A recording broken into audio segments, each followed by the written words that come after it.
The Candy Stripe background stamp set is perfect for holiday cards but can also be used for regular backgrounds as well. You get double the value from the stamp set also because you can stamp it as is or you can turn it to make a subtle plaid background.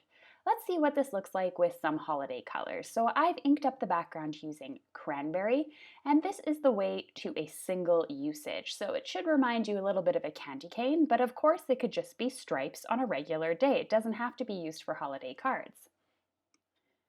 Let's go ahead and rotate our paper here, and you'll notice that the 6x6 stamp is a perfect size for this because you can rotate it to a horizontal A2 size card as well.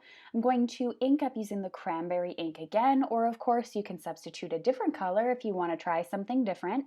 And then when you stamp it a second time, now you don't have the candy cane stripes or the regular stripes, but you have this great plaid background as well.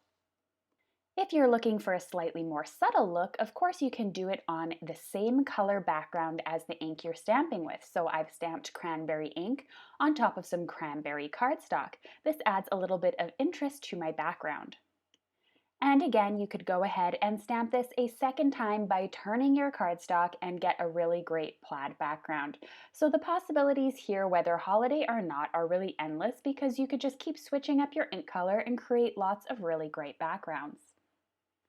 Here are the two backgrounds side by side so you can see what it's like whether you stamp a single time or twice.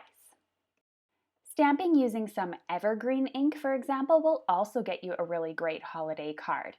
Don't forget as well, if it happens to stamp a little splotchy the first time, you can go ahead and stamp it a second time because your cardstock always stays in place with the MISTI stamping tool.